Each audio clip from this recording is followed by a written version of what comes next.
Hi,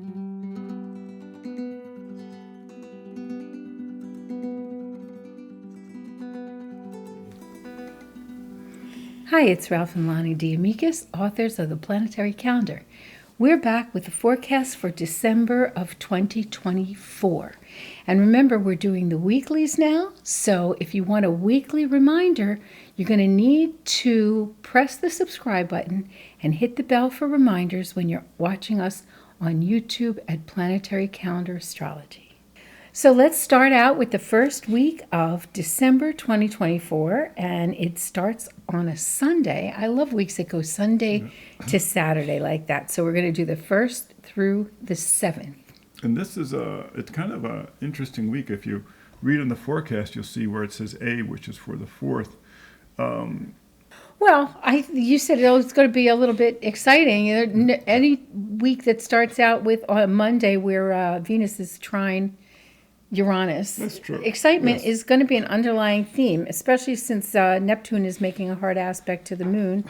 And then we have the Sunday is kind of a lull to start the month. But then that Venus trine Uranus, be ready for anything. Well, and it is Cyber Monday. And I think that's probably why, because Venus holds the purse strings. She's trining the internet, Uranus. And so you're going to be making all your purchases on Cyber Monday.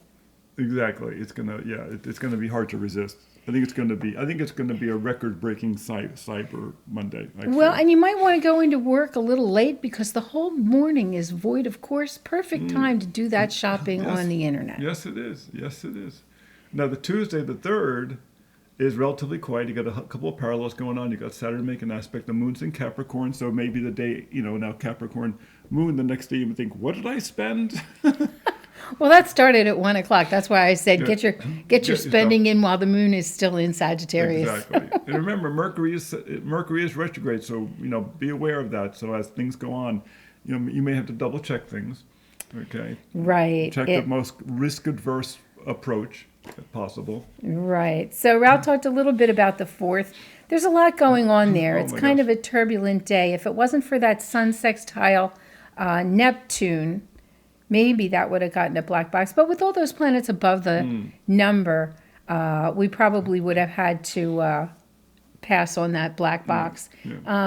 But remember, next for 2025, you're going to see the aspects that those planets above the number are making to the moon.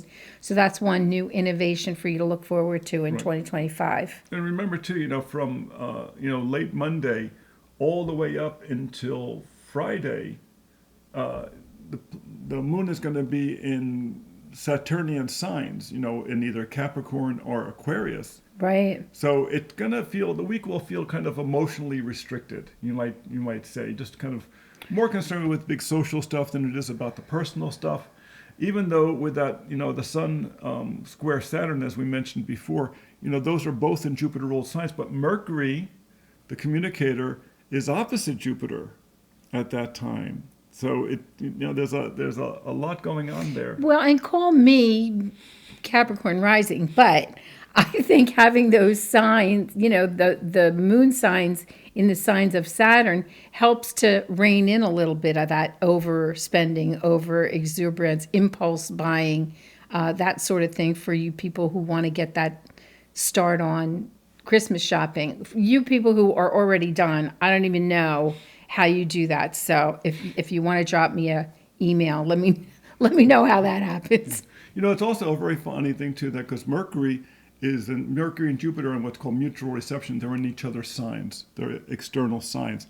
So it may be a little bit of a confusing day too. You may find yourself in a lot of times thinking, what would someone so like, and what would I like to give them? You might find yourself putting yourself in other people's positions, other people's shoes all day long. Well, and you'll look at the 5th and you'll think that should have been a white circle day, except for the fact that Mars is opposing the moon. And that can never be good. No. So watch out for accidents or impulsive behavior that involves a physical action rather than just cha-ching on your credit card. Yeah. We sound a little bit like a one note. I do anyway in the shopping world, but I have Taurus moon, so There you I'm go. thinking about that. Well, it's also the Mercury is conjunct the Sun that day. So, there's a lot of, like I said, there's a lot that's going on in the course of this week that could be complicated. You can find yourself having to maneuver a lot as the week goes on. And then, of course, Especially when kids are involved. oh yeah, especially when kids are involved with all the mercurial stuff going on. And on the Friday, which is the B, we have it a black box day for multiple reasons, but mostly because Mars is going retrograde in Leo. You want to read that, B? Oh, that's a good idea. Okay, let's read the B. Oh, I could page up. It's true. I really want to use my day planner today because it's the final month of the year and so much work goes into making these day planners. You have no idea that when we get to this time of year that we're not going to use it anymore. I really feel He loves the day forlorn. planner. I'm kind of tied between the digital and the pocket, Right. both of which I can keep in my pocket. Yes. And Yes. no, go ahead Right. if you're ready. Okay. Well, B. Venus, Mars turns retrograde in fiery Leo, eventually backing the Cancer, the Crab, on January 6th of 2025, turning direct on February 24th of 2025, and re-entering Leo in mid-April. Expect an extended period of frustrating martial outbursts during this retrograde. See, and this is why that Mars making the opposition to the moon on the 5th is doubly important, because Mars is already slowing down and getting ready to go retrograde. And you think you don't like Mercury retrograde. Mars has no relationship to retrograde, slow down, put on the brakes, anything. And so when Mars goes retrograde, you really feel it physically. Yeah. You may be tired. You may not have the energy to do things. You may physically forget things. You may get accident prone. You may have outbursts of temper when you feel frustrated. So this Mars retrograde, thankfully, Mars goes retrograde least of all the planets that go retrograde. So it's for a while, but, at least it doesn't go retrograde very often. This is an externalized energy, so it doesn't want to hold back. Right, exactly. And then Venus enters Aquarius on the same day, so anyone with air signs or all those Aquarians out there, you will be feeling a little more charming and attractive than usual. And at Always the nice. same time, Mercury is square Saturn.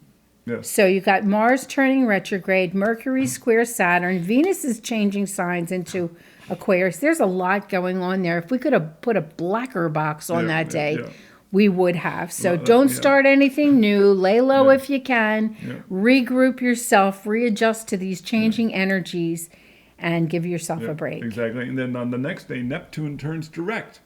One thing I think that's going to do something for a great is energy stocks. Neptune has a lot to do with petrochemicals, chemistry, and things like that. Neptune turning direct, I think we can expect to see the energy stocks go up. Just a little thought. Well, and Venus conjunct Pluto, some control over financial things are maybe in the offing. Of course, I think Ralph mentioned that Sun opposing Jupiter could hold back a little bit of the exuberance. Yeah, a little bit, yes. But all in all, a wavy kind of up and down roller coaster week. I just hope that next week is easier. We'll see. We'll see. Thanks for joining us. We'll see you next time.